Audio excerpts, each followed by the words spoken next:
We've seen how we can add form buttons and shapes to trigger macros, which are great, but really they're only relevant for macros that work in a single sheet, because once you move away from that sheet, you cannot see the button or shape to click it. An alternative to that is to actually have buttons on the ribbons. So up here, on any of these ribbons, we can add buttons that will trigger our macros. Now, the macros that you would place on ribbons would tend to be ones that are in your personal macro workbook because they're only available to you, and the ribbon buttons will only be available to you. So everything works on your copy of Excel. So how do we go about adding our own buttons? Well, firstly, we need to go into the options of Excel. So that's File and Options, and customize the ribbon. Now, where we have a choice here of popular commands, we can actually click the drop down and choose macros, and it will list all the macros that are currently available. So that's everything in the personal macro workbook. There's actually 2 solver ones available here, but we're not interested in those. And we can see the green and the red highlight macros that we created earlier. We also have 2 others, a run form and an age one, that are customized for my machine.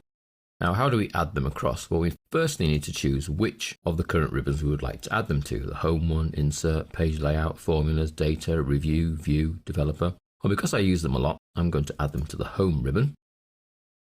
Now, within the home ribbon, there are numbers of groups, clipboard, font, alignment, and I need to add my own group. I cannot just add these macros to any one of the existing groups. So I add my own group.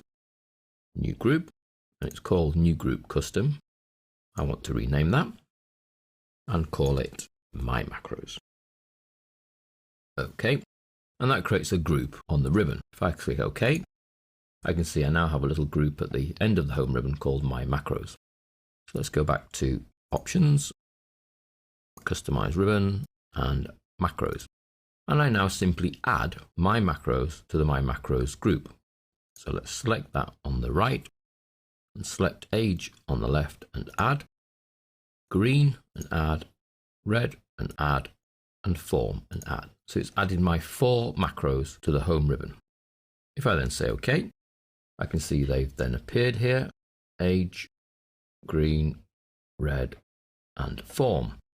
Now they're not very presentable. That icon's quite awful, really. So we go back to File, Options, Customize Ribbon. And on the right where I can see my 4 macros, I can select one at a time. So I can go for the age one and I can click rename. And instead of it saying personal.xlsb age, I can just call it calculate age and choose a much more desirable icon from this massive list. So instead of that top left one that looks like a little spaceship, I can choose one that's more appropriate. So this little person icon would look quite good. OK, and then I can go to the green, rename. I'm going to call it green format. And there's a nice little green rectangle. That green rectangle would be more appropriate. OK, and you can see the icons are then being used here.